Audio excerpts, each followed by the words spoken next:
지금까지 100편 이상의 수많은 저널을 발표하신 이제 저명한 천문학자가 되시겠습니다. 그래서 박수정 교수님께서는 이제 서울대학교 천문학과를 거쳐서 이제 텍사스 주립대학교 천문학과에서 석사와 박사를 하시고 그다음에 이제 막스 플랑크 연구소에서 포닥을 지내신 다음에 서울대와 한국천문연구원을 거쳐서 현재는 이제 경희대학교 우주과학과에 이제 교수로 계시고 또 제4대 경희대학교 천문대 대장을 역임하기도 하셨습니다. 예, 그럼 이제 박수정 교수님을 이제 박수로 맞아주시면 감사하겠습니다. 네, 교수님 발표 부탁드립니다. 예, 안녕하세요.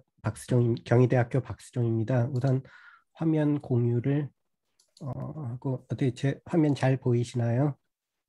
예, 잘 보입니다.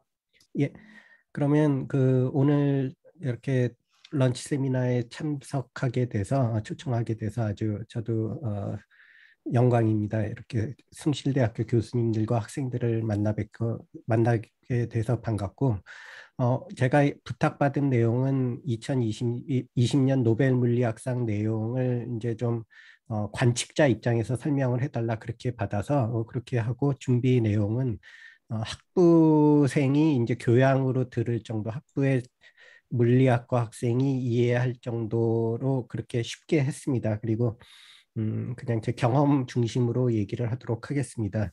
이 제목이 블랙홀과 우리 은하의 가장 어두운 비밀. 이 제목은 제가 정한 게 아니고 노벨 물리학상 발표하는 위원회에서 부제로 한 부분인데 이 다키스트 시크릿을 어떻게 어, 그 번역할지 사실은 조금 고민을 했습니다. 이게 항상 요즘도 이 번역을 하다 보면은 그래서 아마 이 내용은 어두운이라고 하면은 좀 네거티브한 의미가 있어서 사실 제가 이거를 어, 안 보이는 비밀이라고 처음에 생각도 했다가 그냥 직역을 했습니다. 다 아시다시피 이번 물리학상은 세 분이 받았는데 우선 라저 펜로즈 교수가 이론을 만들었고 여기 겐젤과 게츠 두 분이 관측 실험으로 노벨상을 2분의 1 그러니까 4분의 1씩 받으셨습니다. 이제 저는 겐젤 교수가 있는 막스 플랑크 연구소에 거기서는 이제 엑스트라터레스트리셜 피직이라고 해서 MPE라고 하는 이제 미넨 옆에 가싱에 있는 연구소에서 포닥을 오래 하지는 못했습니다. 잠깐 하면서 했던 경험으로 요 얘기를 하게 됐습니다. 좀 더 자세히 보면은 이제 펜로즈 교수가 그 상대성 이론을 바탕으로 블랙홀의 형성에 대해서 이론을 만든 게 1965년입니다. 그런데 제가 이걸 쓴 이유가 재미있게 앙드레아 게츠 교수는 1965년생인데 그러니까 65년도에 이론이 나오고 55년이 됐네요. 그리고 그때 태어나신 분이 이제 관측을 통해서 이거를 이제 초대형 블랙홀이 있다는 거를 증명했다. 그런데 사실은 증명이라기보다는 발견했다 생각하고 그 이제 정확하게 보면은 뭐 currently known explanation 지금까지로 봐서는 블랙홀이라고 볼 수도 있지만 뭐 꼭 그렇다고 볼 수 있는 것도 아니다. 아마 그런 얘기인 것 같습니다. 그래서 이 굉장히 오랜 기간 연구가 돼서 블랙홀에 대한 증거를 발견한 걸로 이번 노벨상의 2분의 1을 받았다고 그렇게 저도 이해를 하고 있습니다. 근데 제가 오늘 이제 이론과 관측인데 준비를 하면서 마침 제가 우주관측 경희대학교에서 이제 우주관측 수업을 하면서 오늘 강의하는데 제가 오후에 강의하는 내용에 교과서에 이런 내용이 있더라고요. 이제 피직스와 아스트로노미의 차이. 그래서 여기 물리학과 교수님들이 있으시지만 이제 제가 약간 외람되게 이거 제가 만든 말이 아니고 교과서에 있으니까 마침 오늘 한번 이렇게 적어봤습니다. 이제 물리학자는 펀더멘탈한 룰을 만들고 천문학자는 아브젝트에 대한 스토리를 만든다. 뭐 맞는 말인 것 같기도 하지만 뭐 또 꼭 그렇다고 볼 수도 없지만 뭐 있으니까 그렇게 했습니다. 그러면 이건 어플라이드 피직스가 아니냐. 경희대학교 저희도 이제 어플라이드 피직스가 있어서 뭐 그러면 룰을 있어서 사용하는 거는 어플라이드 피직스다 그렇게 얘기할 수도 있어서 천문학을 어플라이드 피직스라고 얘기하는 경우도 사실은 있어요. 그런데 이제 천문학이라고 하는 게 좀 아이덴티티 면에서는 다르게 보기 때문에 제가 여기서는 이제 어떤 시어리 장치보다는 스토리 관측 타겟을 중심으로 오늘 말씀을 드리도록 하겠습니다. 그런데 천문학 일을 혹시 이게 뭐 저희 익숙하지 않으신 분들도 혹시 있으실까 봐 저도 이제 천문학을 어떻게 나누느냐 천문학이라고 하지만 사실은 저희도 뭐 모든 학문이 그렇듯이 기기를 만들고 관측을 하고 이론을 하는 그런 단계로 벗어나게 되고 그리고 이제 타겟별로 보통 해요. 그래서 이제 저보고 전공이 뭐냐 여기서 이제 표시한 동그라미가 이제 제가 이제 속한 부분인데 성간 물질을 보느냐, 별을 보느냐, 뭐 행성을 보느냐, 외부 은하를 보느냐 이렇게 나눠집니다. 그런데 성간 물질이라고 하면 조금 그렇게 멋있지 않아서 이제 성간 물질 하시는 분들은 보통 별 탄생을 연거 스타 포메이션이라고 그렇게 얘기합니다. 그리고 예전엔 외부 은하라고 했는데 이것도 너무 딱딱하고 이 외부나 하시는 분들은 다 관측 우주론이라고 하는 단어를 씁니다. 그러면 훨씬 더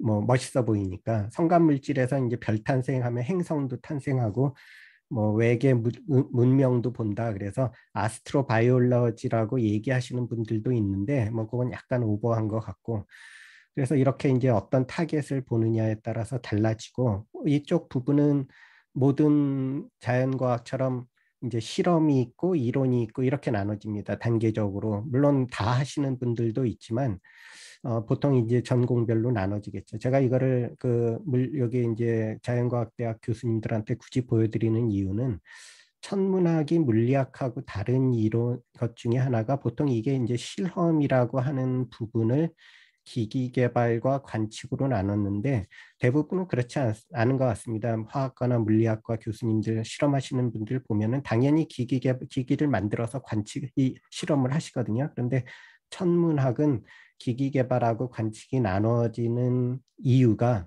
이건 좀 특이한 것 같아요. 천문학에.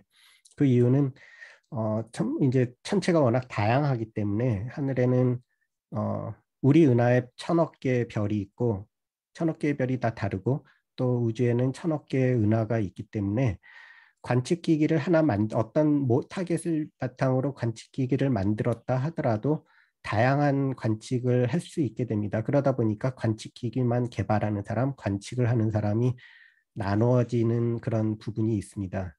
그래서 저 같은 경우에는 뭐 관측기기도 하고 관측도 조금 하기는 하는데 요즘은 기기 개발을 주로 하고 있습니다. 그래서 제가 이런 이론 얘기를 하면은 사실은 천문학계 다른 분들은 좀 싫어하실 수도 있을 것 같습니다. 저보고 박 교수는 기기 개발 열심히 하지 뭐 무슨 이론 이상한 얘기를 하느냐 이제 그렇게 또 얘기하시는 분들도 있을 거예요. 근데 하여튼 제가 이제 기기를 요즘은 주로 개발을 하고 있고 물론 사이언스라고 하는 건 관측에 타겟을 주고 창의적인 기기를 만드는 게 중요한데 보통 이제 능력이 대부분 한정이 되기 때문에 나눠지는데 이 기기도 개발하고 관측을 하는 사람이 여럿 있어요. 제가 아는 분들 중에서 이게 굉장한 대가라고 이제 하시는 분들인데 제가 이제 이번에 받으신 독일의 노벨상을 받으신 라이나르트 겐젤이 이제 그런 분 중에 하나입니다. 이제 어떤 목적을 위해서 관측 기기를 개발하고 사실은 그 기기는 또 다른 사람들도 많이 쓰고 그런데 대부분의 경우는 나눠서 이제 한다. 예를 들어서 이번에 또 받으신 UCLA의 앙드레아 게츠 교수 같은 경우는 기기 개발은 안 하고 이제 관측만 하는 부분입니다. 관측도 중요하니까 리덕션이나 관측하는 자체가 하나의 굉장히 중요한 기술을 요하기 때문에 관측만 해도 충분히 어려운 부분이 있습니다. 그래서 제가 이렇게 얘기를 했고 또 하나 천문학을 저희가 이제 전공이 뭐냐 했을 때 뭐 항상 그런 걸 떠나서 이렇게 분류하기도 해요. 이제 엑스레이 타장별로 분류를 하죠. 그래서 엑스레이냐 광학이냐 적외선이냐 전파냐 그 이유는 기기를 개발하는 테크닉이 다르고 파장별로요. 그리고 분석하는 방법이 틀려요. 그런데 예를 들어서 은하를 그러면 나는 엑스레이로 보고 라디오로 보면 어떻게 되느냐? 이제 그러면 여기서도 이제 자기가 하는 것만 하는 사람들이 있고 또 다 통합해서 하는 분들도 있어요. 이제 그분들이 또 대가라고 하시는 분들은 이 파장을 초월해서 뭐 가기도 하는 분들도 종종 가끔 있습니다. 굉장히 대단하신 분들이고 그런 분들이 이제 어떤 굉장히 중요한 리드를 하는 거지만 대부분의 저도 그렇고 사람들은 한 가지만 하기도 보통은 쉽지 않습니다. 그러다 보니까 아까 예를 들어서 은하는 엑스레이로 보기도 하고 뭐 전파로 보기도 하는데 자기가 보는 것만 보다 보니까 사실은 이게 그 장님이 코끼리 만진다 뭐 이제 그런 거와 너무나 이제 비슷한 상황이라고 이제 생각이 들 때가 있습니다. 왜냐하면 다 똑같은 타겟을 얘기하는데 자기가 본 것만 얘기를 하다 보니까 이 천문학계 내에서도 파장별로 동네별로 좀 벽이 있게 됩니다. 뭐 그래서 이제 제가 이렇게 말씀드리는 이유는 이걸 어떤 목표, 뭐 우리 은하의 블랙홀을 발견한다 하는 측면에서 이 파장에 따라서 이게 어, 보는 관점과 테크닉이 달라진다. 사실은 똑같은 거지만 뭐 우주는 똑같은 거겠지만 이건 사람의 인간의 이제 능력이라고 생각이 듭니다. 이제 참고로 이제 그럼 저의 전공은 뭐냐고 물어보면 사실은 원래 이제 저는 적외선 천문학을 했는데 제가 이제 86학번이었습니다. 학부 그리고 91년도에 미국을 갔을 땐 적외선 천문학이 막 시작하고 했던 부분이었어요. 그래서 기기 개발을 많이 했는데 그때 보니까 전통적으로 광학 천문학이 있습니다. 이제 그리고 전파 천문학이 있는데 광학 천문학에서 적외선으로 옮겨간 분들도 있고 전파에서 광학 적외선으로 옮겨간 분들도 있습니다.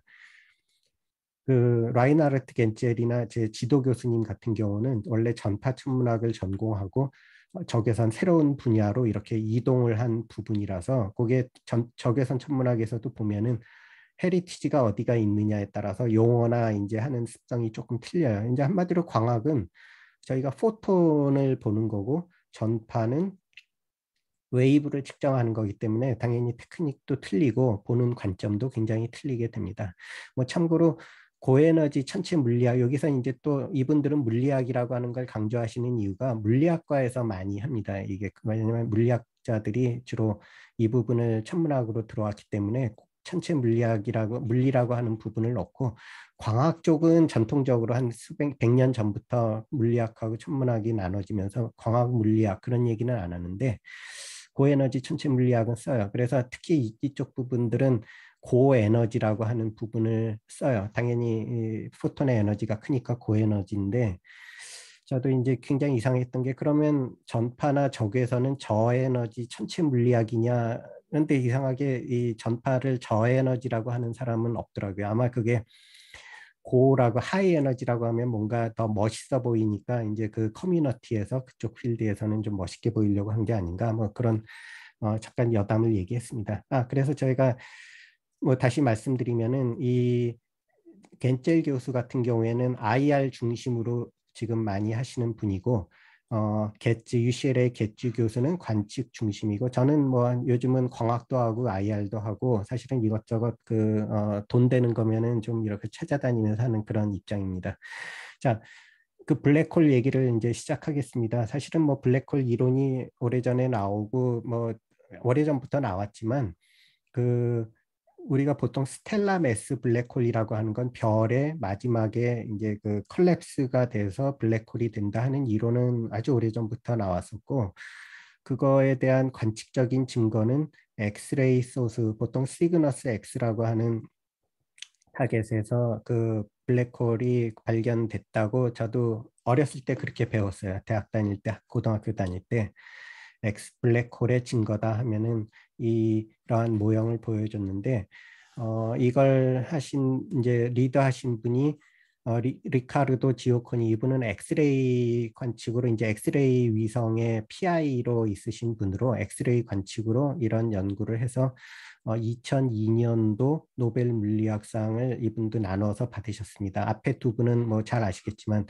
뉴트리노 하신 분들이고 뉴트리노와 엑스레이 두 가지로 이렇게 한 20년 전에 노벨상을 받았을 때 그때 이제 블랙홀 얘기가 나왔는데 사실은 이게 블랙홀의 가능성이 높지만 그때 이게 블랙홀이 맞는지 틀리는지에 대한 확실한 얘기는 안 해요. 논문엔 뭐 블랙홀이라고 주장을 하지만 그 이유는 우리가 관측하는 건 블랙홀 자체가 아니고 이 블랙홀 주위를 또는 어크리션 디스크 이제 물질이 빨려 들어가는 과정에서 온도가 굉장히 높아지는데 그 어크리션 디스크의 높은 온도에서 나오는 엑스레이를 관측했다.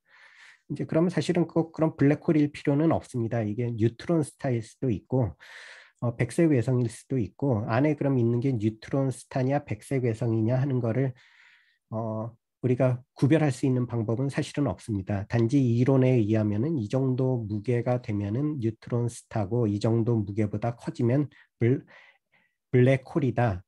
그래서 뉴트론 스타와 블랙홀의 경계는 이론적으로 우리가 알고 있는 모델을 바탕으로 하고 있는 거지만 뭐 그것도 직접 보는 거는 아니니까 뭐 이게 그런 블랙홀이 아닐 수도 있지 않느냐 하면 사실은 할 말은 없는 것 같아요. 그렇지만 하여튼 스텔라 매스 블랙홀은 우리가 별에 대해서는 잘 알고 있으니까 잘 알고 있다고 보고 은하를 이제 얘기하겠습니다. 그런데 뭐 이것도 아주 이제 기초적인 부분부터 우선 얘기를 짚고 넘어가겠습니다. 아까 말씀드린 대로 처음 천문학을 처음 하시는 분들도 있다고 그래서 저희가 은하도 이제 1000억 개가 되는 은하 중에 일상 그냥 우리가 티피컬한 걸 보통 스파이럴 갤럭시라고 합니다. 우리 은하도 스파이럴 갤럭시인데 이렇게 스파이럴이 있고 스파이럴에선 별이 탄생해서 이렇게 보시면 파랗게 보여요. 그런데 중심부에는 오래된 별들이 이렇게 덩어리로 뭉쳐져 있는 부분을 벌지라고 얘기를 합니다.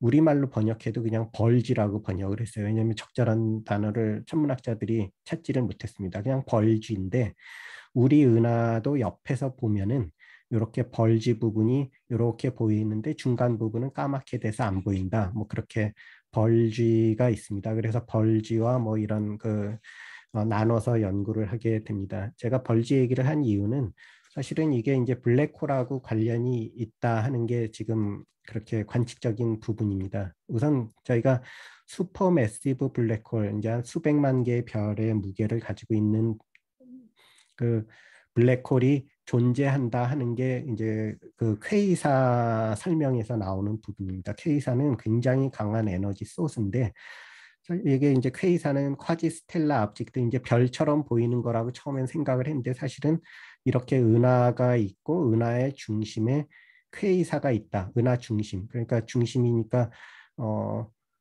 굉장히 콤팩트한 리전인데 거기에 슈퍼매시브 블랙홀이 있다 하는 거는 이제 오래전부터 그 알려져 있습니다. 블랙홀 아니면은 도저히 설명할 수가 없기 때문에 퀘이사는 블랙홀의 대명사다. 그렇게 얘기를 하고 있습니다. 물론 얼마나 콤팩트하느냐 이제 이게 슈바르트 실트 레이디어스 뭐 이것도 한번 그래도 썼습니다. 이렇게 RS 슈바르트 실트 레이디어스의 3배 정도 되는 크기면은 우리가 이제 블랙홀의 이라고 그렇게 인정을 한다. 보통 그렇게 얘기를 합니다. 관측하는 분들은. 그리고 이제 여기 에너지가 이제 빨려 들어가면서 한 반 정도 되는 에너지, 반보다 작은 에너지는 레이디에이션으로 나오니까 강한 에너지가 있다. 그래서 퀘이사는 블랙홀의 특징이다 그렇게 얘기를 하는데 그래서 이게 이제 슈퍼매시브 블랙홀에 대한 많은 연구 부분이 있습니다.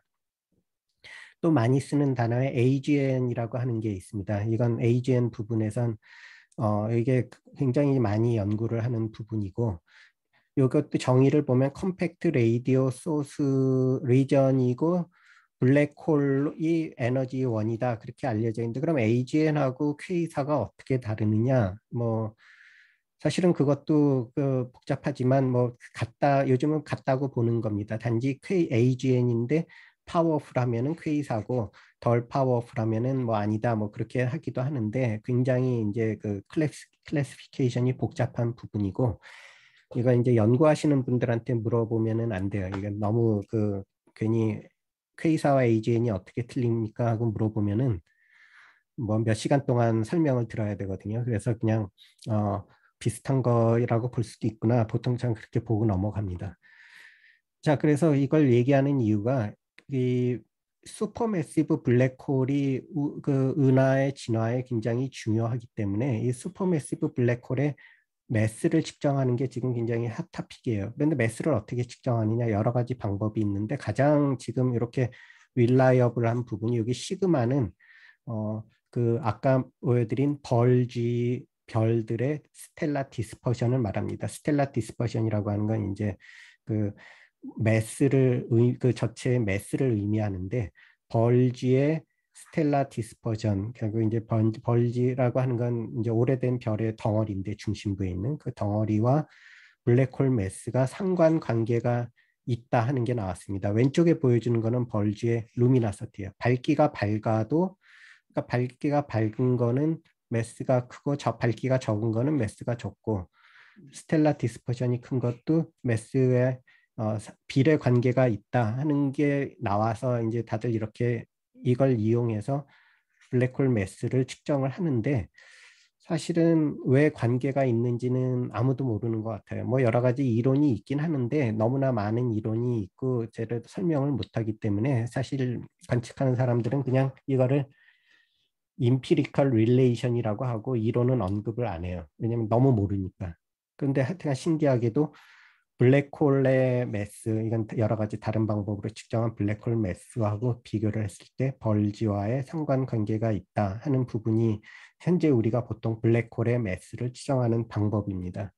저도 한 5년 전에 한번 그렇게 그 수바루에 있는 어답티브 앞틱스를 써서 학생하고 같이 박사학위 논문을 한번 관측을 해봤던 적이 있습니다. 이런 식이에요. 이제 요 벌지 부분에 분광을 해서 분광의 어떤 이제 분광에 나타나는 흡선이 얼마나 퍼져 있는지 시그마를 측정해서 아까 인프리컬 릴레이션십으로 매스를 구해보자 하는 연구를 했는데 굉장히 좋은 중요한 연구기는 했는데 그렇게 성공적인 관측은 아니었습니다. 그 이유 중에 하나가 어답티브 앞틱스가 스바르 일본의 8m 망원경인데 어답티브 앞틱스가 그들이 말하는 것만큼 성능이 안 나왔던 것 같아요. 지금 이제 그 다시 얘기를 하면은 그냥 이렇게 보면은 가운데 커다랗게 이제 퀘이사 밝기가 있고 제가 관측하고 싶은 건 사실은 여기거든요. 그런데 퀘이사가 이렇게 큰 게 아니고 퀘이스가 워낙 밝으니까 벌지를 다 이렇게 삼켜버리는 시간, 그 빛이 다 오버캄을 하기 때문에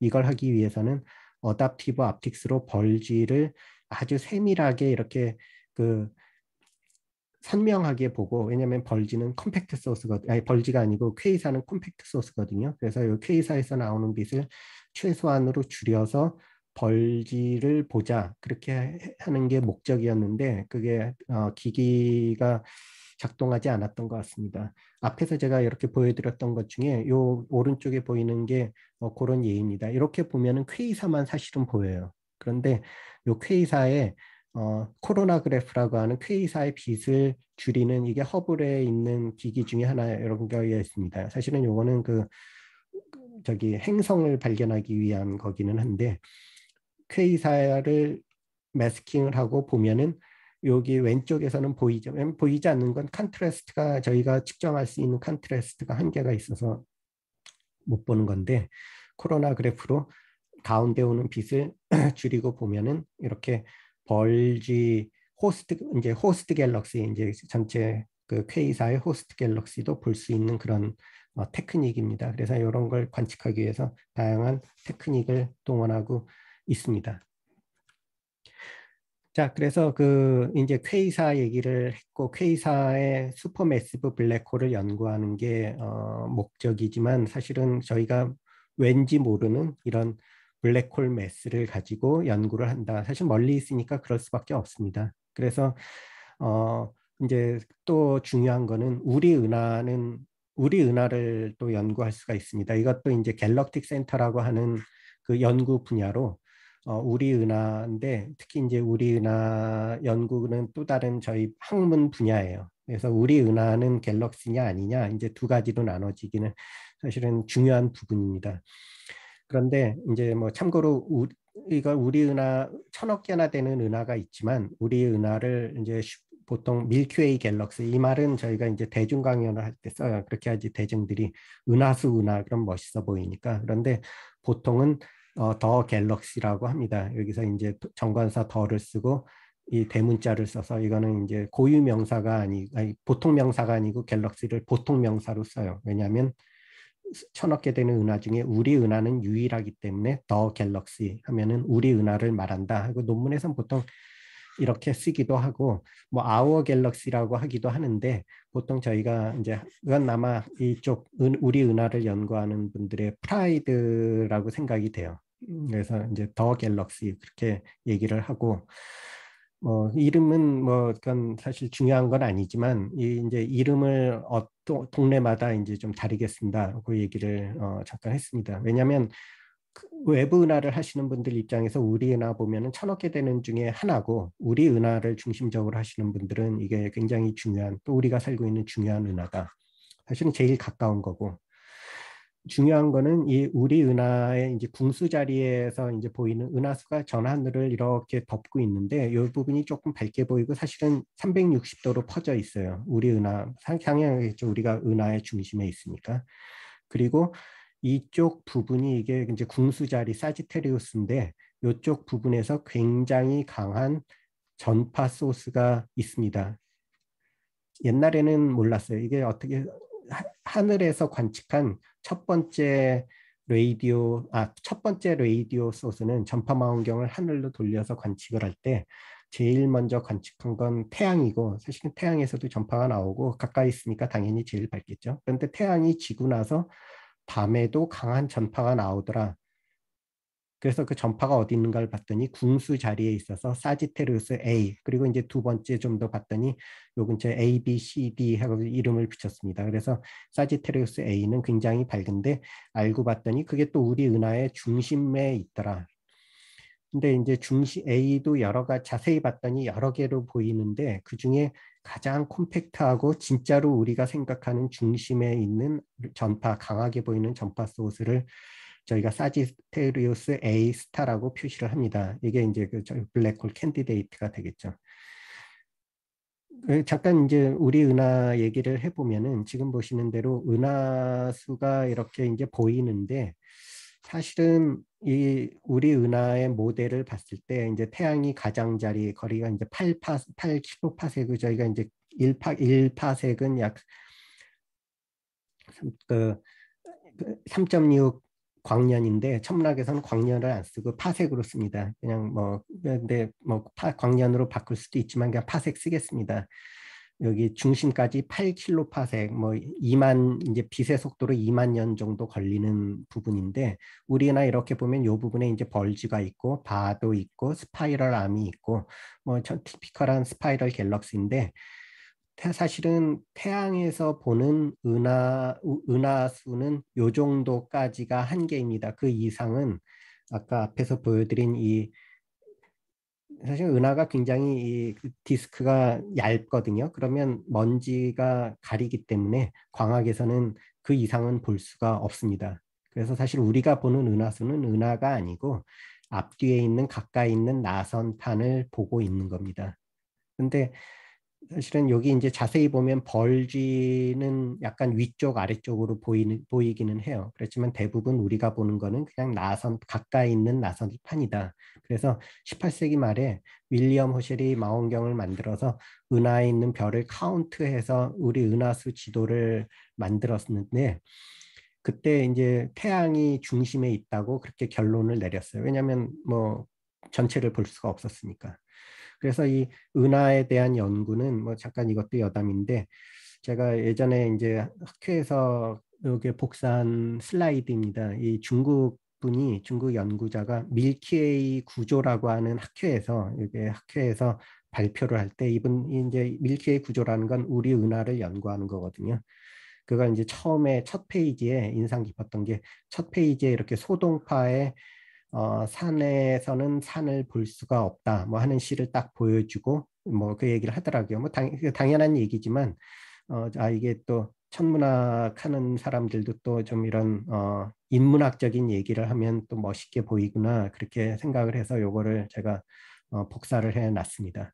물론 뭐 이 소동파가 말한 산은 진짜 산이 아니고 뭐 정치계고 뭐 사회 인류학적으로 돼 있기는 하지만 산에서는 산을 볼 수 없다. 우리 은하에서는 우리 은하를 볼 수가 없습니다. 그러니까 이제 그렇지만 이제 중요하니까 연구를 해야 되겠죠. 그런데 전파로는 잘 보여요. 그래서 전파로 우리 은하, 특히 이제 중심에서는 전파에 굉장히 강한 에너지가 나오니까 아까 제가 사이즈 스테루스 A가 제일 밝게 보이죠. 지금 보는 거는 전파로 관측한 우리 은하고 아주 이제 전파 망원경이 있으면서부터 발견된 부분입니다. 이제 여기 사지테루스 A, B 뭐 이렇게 했고 이 부분이 이제 여러 가지 스트럭처를 연구하고 저도 박사과정 때 저는 몰레큘러 적외선으로 한번 이렇게 이 부분을 이렇게 저도 관측을 해서 논문을 쓰기도 했습니다. 뭐 그렇게 하여튼 그래서 저도 우리 은하 중심을 연구를 했구나 하는 걸 지금 다시 한번 이렇게 저도 찾아봤습니다.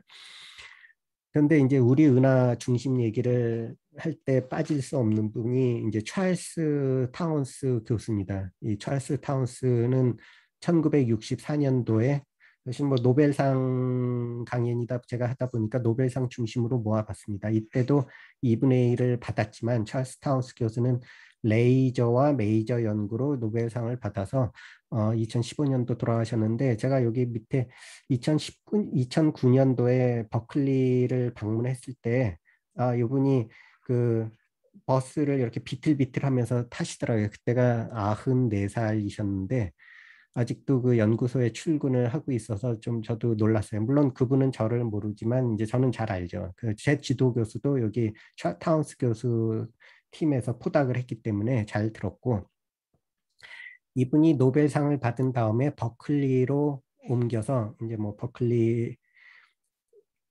뭐 농담 삼아서 이제 뭐 버클리에는 노벨상을 받으면은 거기 교수한테 특혜를 주는 게 파킹 스페이스 프리 이제 데시그네이티드 된 파킹 스페이스를 준다 뭐 그런 농담이 있더라고요. 워낙 노벨상 수상자들이 많아서 노벨상 수상자한테는 주차 공간을 특별하게 마련해 준다 해서 이제 아마 그런 얘기가 있는데 버클리에서 이분이 전공을 바꿔서 메이저를 연구한 게 아닌 천체에서 오는 메이저를 연구했습니다. 가장 강한 게 갤럭틱 센터였죠. 그러면서 이 메이저를 연구하고 메이저 전파에서 나오는 메이저를 연구하고 기기를 만들고 그래서 이제 타운스 그룹이라고 하는 부분이 이 천문학에서 전파 쪽을 하는 하나의 중요한 학파가 됐습니다. 그래서 여기에 그 라인하르트 겐젤이 1980년도에 밀러 펠로우로 버클리에 갔고 이제 몇 년 후에 교수가 되고 막스 플랑크로 옮기기 전에 그래서 막 여기엔 안 나오지만 겐젤 교수가 타운스 그룹에서 이제 갤럭틱 센터 관측을 시작했고 뭐 어떤 이제 서울대학교의 이형목 교수님께서는 이제 잘 이제 사실은 뭐 겐젤이 타운스 밑에 있으면서 이 갤럭틱 센터에 블랙홀 찾는 연구를 아이디어를 받아서 그거 연구한 거다. 뭐 그렇게 얘기를 뭐 하기도 합니다. 그래서 이때부터 결국은 타운스 때부터 이 우리 은하의 블랙홀 연구가 시작됐다. 그렇게 볼 수가 있을 것 같습니다.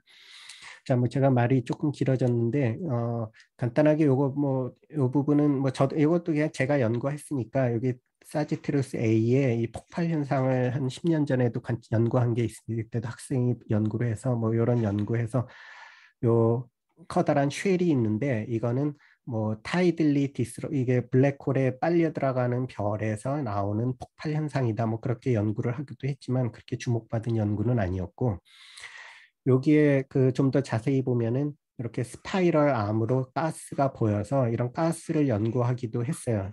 이제 제가 대학원에 있을 때 거기에 존 레이시 교수가 이 연구를 했었는데 물론 존 레이시 교수도 타운스 학생이었고 이걸 연구해서 그때 블랙홀을 뭐 더 자세히 봤다. 뭐 사실은 블랙홀 연구에 종지부를 찍었다고 그때 본인이 말씀을 하던 게 저도 기억이 나는데 세미나에서 실제로 그냥 좀 더 가까이 이 다이나믹스를 연구해서 블랙홀의 매스를 측정했다. 그렇게 나왔습니다. 이제 여기서 중요한 거는 블랙홀의 매스를 측정하는 거고, 그걸 알기 위해서는 가스나 별의 다이나믹스를 측정해서 운동에서부터 매스를 측정하고, 또 하나는 그 사이즈의 한계를 구하는 거예요. 그래서 이 우리가 이제 블랙홀인지 아닌지를 알기 위해서는 이 덴서티를 측정해야 되는데, 슈바르츠 실트 레이디어스 안에 있는 블랙홀의 덴서티가 이렇게 나오면은 블랙홀이다.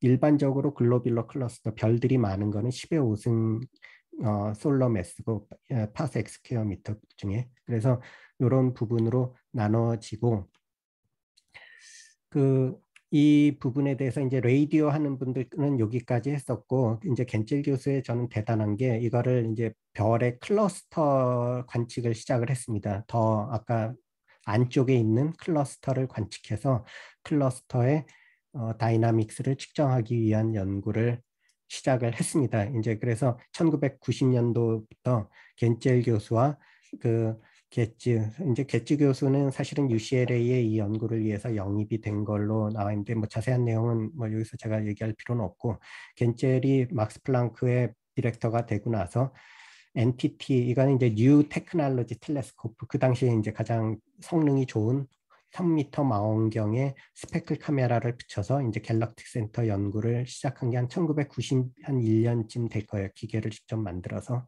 관측을 했는데, 이 관측을 하기 위해서는 그 우리 은하의 그 대기에 나타나는 교란을 극복해야 됩니다. 이렇게 보시면은 대기에 의해서 별이 이렇게 흔들어서 보이게 빠르게, 이건 굉장히 슬로우 모션인데, 이거를 그 어떻게 보정하느냐가 선명한 이미지를 찾는 가장 중요한 부분이라고 볼 수가 있습니다.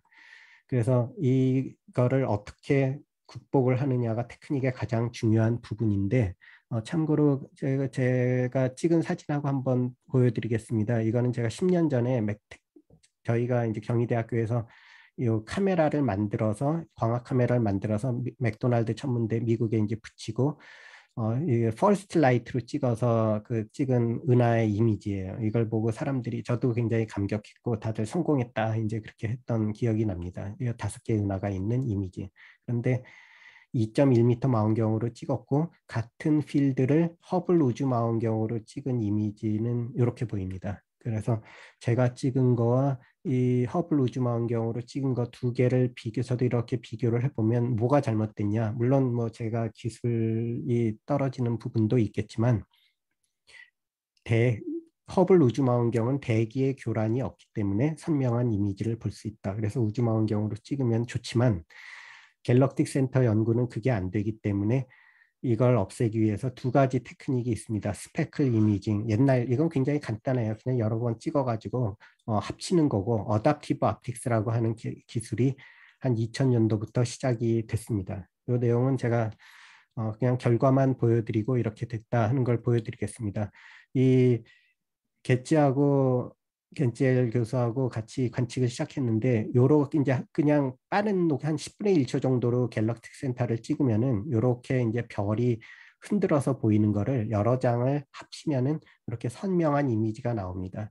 사실은 여기서 관심 있는 건 요 별이 아니고, 여기에 이렇게 안 보이는 부분까지 이제 선명하게 노이즈가 없어지면서 이런 별들이 나오게 됩니다. 그래서 1차적으로 이런 별의 움직임도 측정을 하지만, 이런 안 보이는 별을 찾는 게 이 연구의 핵심입니다. 그래서 1997년도에 에카르트, 사실은 이분이 주로 연구를 했었는데 겐젤 밑에서 연구했던 분인데, 이분이 첫 번째로 중요한 연구 논문을 해서 우리 은하의 그 블랙홀의 한계를 구했습니다. 이때 이렇게 이제 그려가지고, 이렇게 가면은 이게 이제 중심에서 얼마나 안쪽으로 들어가느냐, 안쪽의 한계를 정하는 게 중요한데, 요거는 이제 자기들도 좀 불확실하다 하니까 오픈을 해놨고, 사실은 여기까지 관측이 돼 있어요. 그래서 이렇게 나오면은 블랙홀이고, 이렇게 나오면 블랙홀이 아닌데 딱 경계면에 있지만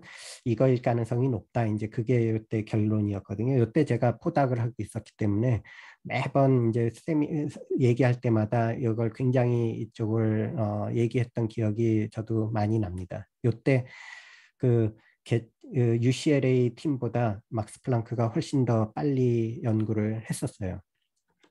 자, 이제 어답티브 aptics 부분은 뭐 제가 좀 생각보다 길게 나왔지만 어답티브 aptics 2000년도부터 이 부분을 여기 다시 정리를 하면 90년도까지는 사실은 겐젤 교수가 이 부분에 성공을 했습니다. 이게 그때도 이제 저가 아니고 저 팀원한테 얘기를 많이 해주세요. 그분이 하면서 이게 게임이라고 하는 단어를 쓰더라고요. 이 게츠 UCLA와 게임을 하고 있는데 이제 굉장히 치열하게 경쟁을 하고 있다. 왜냐하면 누가 먼저 블랙홀을 발견하느냐, 증명하느냐가 굉장히 중요했고 아마 그때부터 이게 당연히 이제 이건 노벨상감이다 아마 그렇게 생각을 했겠죠. 저는 몰랐지만 그런데 이 한 개 더 작은 거를 보기 위해서는 스펙을 가지고는 안 되고 어답티브 aptics를 써야 됩니다. 그런데 어답티브 aptics는 굉장히 까다로운 기술이고 저도 관측을 해봤지만 굉장히 어려워요. 굉장히 돈도 무지무지하게 많이 들고 뭐 여러 가지 테크닉이 있고 그거는 그냥 넘어가고 간단하게 이제 동영상이 있으니까 한번 이렇게 보겠습니다. 자 이제 뭐 이거는 이제 어답티브 aptics를 하기 위해서 별에서 오는 웨이브 프런트 이제 별의 산란을 측정하고 그거를 보정하는 미러입니다. 디포머블 미러라고 해서 반사경으로 이렇게 흐트러진 웨이브 프런트 이제 별의 흐트러진 상을 똑바로 펴주고 지금 보여드린 여기 이제 지금 미안합니다. 다시 이걸 보면은 여기서부터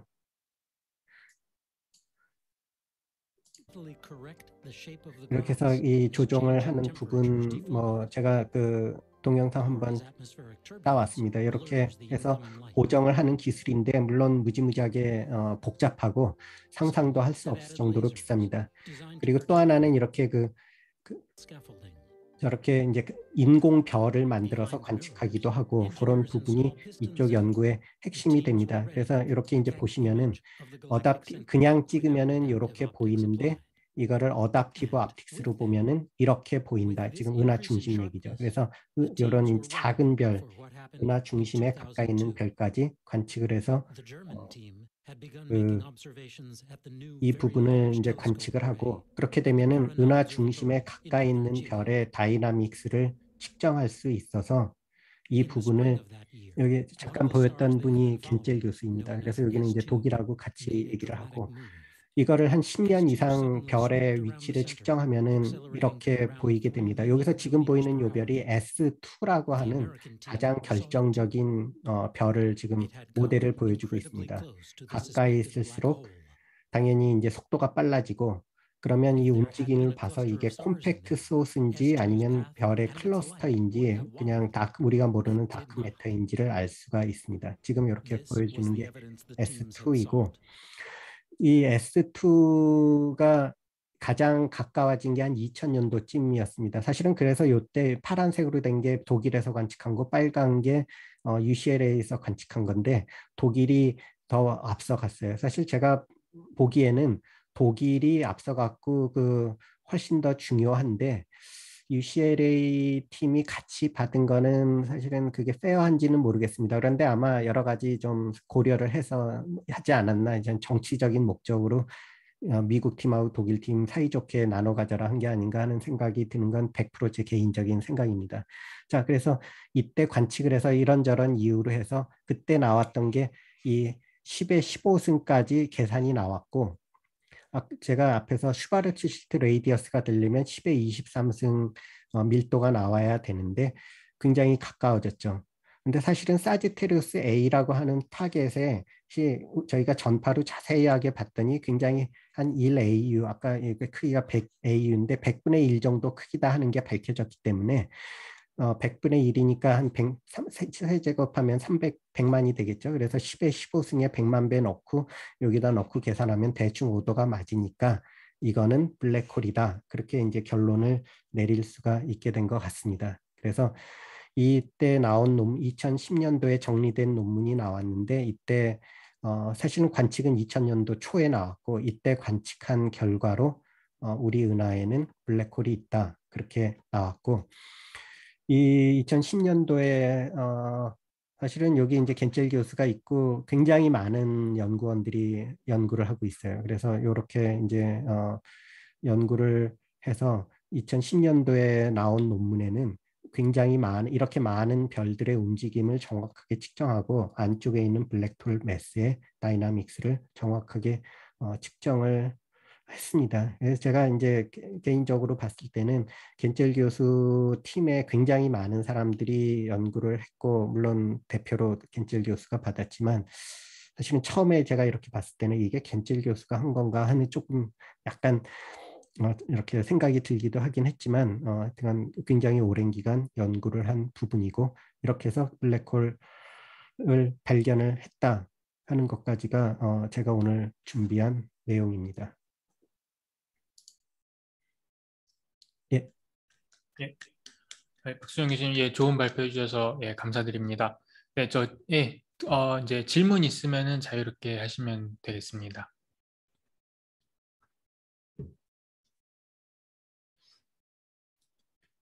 예, 제가 그러면은, 질문 예, 예, 예. 할까요? 네. 네, 네, 네. 네, 그 말씀하시는 중에 그 우리 은하에는 뭐 1,000억 개의 별이 있고 그 다음에 은하도 1,000억 개의 은하가 있다 이렇게 몇 번 말씀을 해주셨는데 거기서 1,000억 개라는 게 정말 그 개수의 오더 오브 매그니튜드를 말씀해 주시는 건지 아니면 그냥 많다라는 뜻의 관용적인 표현인지 좀 궁금했습니다. 예, 그 과정적인 건 아니고 오더 오브 매그니튜드로는 맞다. 물론 우리 은하 1,000억 개는 아니고 4,000억 개, 보통 1,000억 개에서 4,000억 개 그렇게 얘기를 하기도 하는 것 같은데, 그냥 오더로 그런데 그냥 많다라기보다는 굳이 이제 얘기를 하자면은 이제 오더 오브 매그니튜드고, 그럼 우주에 은하가 몇 개 있느냐? 뭐 물론 그것도 저희가 이제 지금까지 찾은 은하의 개수를 유추하면은 한 1,000억 개, 물론 요즘 한 2,000억 개라고 얘기하기도 하는 것 같기도 합니다. 그냥 대충 많다 그렇게 얘기하는 게 정확하겠네요. 그리고 한 가지만 더 여쭤볼게요. 예. 아까 그 우리 은하의 모습에 대한 사진 보여주셨는데 예. 사실 뭐 저도 어려서부터 그 사진을 많이 보긴 봤는데 그거를 어떻게 그거를 관측할 수가 있죠? 어떻게 알 수 있죠? 그게 스파이럴하고 뭐 그 팔이 여러분 구체적으로 팔이 몇 개나 되고 팔의 이름들도 있고 그런데 예. 그 마치 드론샷 같은 것을 어떻게 하면 이걸 얻을 수 있는 예, 건지. 그래서 여기 지금 제가 화면 공유 보이시죠? 여기 이제 제가 보여드린, 그래서 이 지금 보는 거는 상상도고, 이게 맞는지, 뭐, 우리 은하 구조 연구하는 건 아직도 하는 부분입니다. 이게 이제 외부 다른 은하하고도 아마 봐가지고 이 분야를 연구하기 때문에 이거는 그냥 이렇게 제일 비슷하다고 생각을 하는 거이고, 이 자체 우리 은하 구조를 연구하는 부분이 그래도 굉장히 중요한 연구 분야입니다. 예, 그런데 이제 제가 우리 은하 얘기는 뭐 잠깐 하고 넘어갔던 부분이고, 단지 우리 은하 가까이 있지만 보기가 쉽지 않다. 그런데 여기서 중요한 거는 아까 과시광, 제가 이제 파장 얘기를 처음에 했던 이유 중에 하나가, 가시광으로 보면 사실은 요거밖에 안 보이지만 적외선으로 보면은 뒤까지도 보이고 전파로 봐도 이제 전체적으로 보이기 때문에, X선도 마찬가지고요. 그래서 이 파장이 달라지면은 다른 모습을 볼 수가 있고, 그거를 이렇게 조합하고 하는 부분을 알게 됩니다. 그래서 지금 이쪽 갤럭틱 스트럭처라고 하는 이 분과 이 부분 전공 분야는 사실은 우리 은하 연구하는 데서는 광학 천문학자보다는 전파나 적외선 천문학자들이 대부분 있습니다. 그래서 아까 제가 요게 파장별로 달라졌을 때 다른 부분을 보고 그거를 종합하는 게 참 어려운 부분이구나, 그렇게 하는 생각이 들어서 말씀을 드렸습니다. 예. 예, 제가 질문 하나 해도 될까요? 예, 예, 예, 예.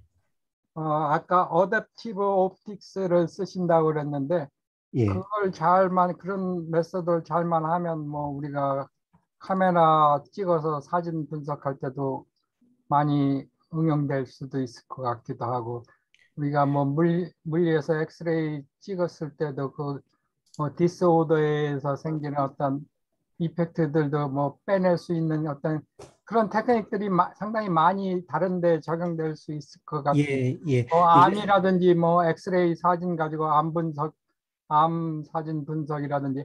근데 이런 방법들이 뭐 많이 적용되고 있나요, 서로? 그럼요. 그런데 사실은 그 너무너무 중요한 기술이기 때문에 지금 제일 이제 많이 쓰는 게 그 군사 위성이나 군사 멀리 하늘에 높이 있는 그 어, 레이더. 별을 아니, 멀리 있는 그 비행기를 찾을 때 이 어답티브 aptic스로 보면 선명하게 볼 수가 있기 때문에 이게 사실은 군사 기술이라서 이걸 이게 이제 기술 자체가 공개되지 않고 천문학에서 쓰고 그렇게 돼서 오히려 이게 너무너무 중요하기 때문에 활용이 어렵다. 이제 그렇게 역설적으로 얘기가 되고 이 부분은 저희가 엑스포트 라이센스라고 하죠. 이제 국제적으로도 기술은 함부로 어디다 이전할 수 있지도 않고 논문도 잘 안 써요. 이거 하시는 분들은. 그리고 또 하나는 레이저 가이드 스타가 굉장히 중요한데 아까 보여드렸던 것처럼 굉장히 강한 레이저를 여기에 이제 90km, 7, 80, 90km 여기가 이제 오존층이거든요. 오존층을 파괴해 가지고 거기서 이제 빛을 만드는 건데 그렇게 위해서는 아주 강한 레이저를 써야 되는데 이게 미사일 요격이나 항공기 요격 기술하고 같다고 하더라고요. 그래서 이 레이저 기술도 군사적으로 너무너무 중요하기 때문에 이제 저희가 활용을 하기가 어려운 부분이라고 돼서 어답티브 aptic스는 굉장히 이제 천문학에서 역설적으로 이제 블랙홀을 연구하기 위해서 중요하지만 실제로는 군사적으로 중요하게 돼서 그렇기 때문에 역설적으로 산업계에서는 잘 활용을 못하고 있습니다. 기술 자체가 제한돼 있기 때문에 이렇게 보고 있고 그냥 일반적으로 이렇게 트래킹하고 스페클 카메라하고 하는 거는 일반 디지털 카메라에서도 요즘 많이 쓰는 것 같고요. 뭐 이제 그 디지털 카메라 말고 그 DSLR 카메라에 손 떨림 보정 장치 같은 게 이런 거 비슷한 거를 쓰는 걸로 알고 있습니다. 근데 그 어댑티드 업틱을 쓰려면 파장이 길어야 될 텐데요. 예, 그래서 아마 예, 예. 적외선이나 그 마이크로웨이브 예, 아주 정도만 맞습니다. 그래서 가능하고 말씀하신 예, 엑스레이 이런 거는 할 수가 없죠. 비저블도 예, 못하고. 엑스레이 비저블은 못하고요. 네. 주로 이제 적외선 관측에 최적화가 돼 있습니다. 그래서 이제 갤럭틱 센터 관측이 광학에서는 우리 센터가 안 보이고 적외선에서는 투과가 돼서 적외선으로 보이기 때문에 적외선으로 보기 위해서 딱 이제 최적이죠. 그래서 말씀하신 대로 이제 빔 스플리터가 있는데 여기 이제 빔 스플리터 가지고 이제 광학 카메라로 이렇게 그 웨이브 프론트 센싱을 하고 이제 대기 흐름을 교정하고 실제로 전파는 투과해서 관측을 하고 그런 식으로 기계를 만들고 있습니다. 예, 또 질문 아까 있으면 예. 아까 그 외부나를 갖다 사진 찍을 때는 이제 허블에서 이렇게 찍으면은 대기에 따른 그 산란이 없어서 이제 그 잘 찍힐 수 있다 그 말씀하셨잖아요. 근데 예, 그러다가 예. 이제 그 우리은하 관찰할 때는 그거 방법 쓸 수 없는 것처럼 예, 말씀하셨던 것 같은데 왜 예, 그런가요? 똑같이 할 수 있지 않나요? 밖에서 예, 찍으면. 예, 예. 그래서 그런데 불행히도 허블 우주망원경에는 적외선 센서가 없어서 아, 그 광학 센서밖에 없습니다. 이제 긴 파장이 있어서 그래서 그때 요 당시에도 제가 학회 갔을 때 어떤 분이 얘기하는 게 광학이지만 불가능하지는 않다. 한 열흘 정도 이렇게 노출을 줘서 우리 은하를 찍어보자는 어떤 이제 분이 그거를 제안서를 냈는데 떨어졌다고 뭐 그렇게 얘기를 하더라고요. 광학에서는 전혀 안 보이지는 않지만 거의 이제 저희가 보기엔 현실성이 없고 허블에는 적외선 센서가 없다. 그래서 이제 다음번에 올라가는 망원경은 JWST가 이제 다음에 올라갈 때는 당연히 이제 적외선 센서가 있고 JWST로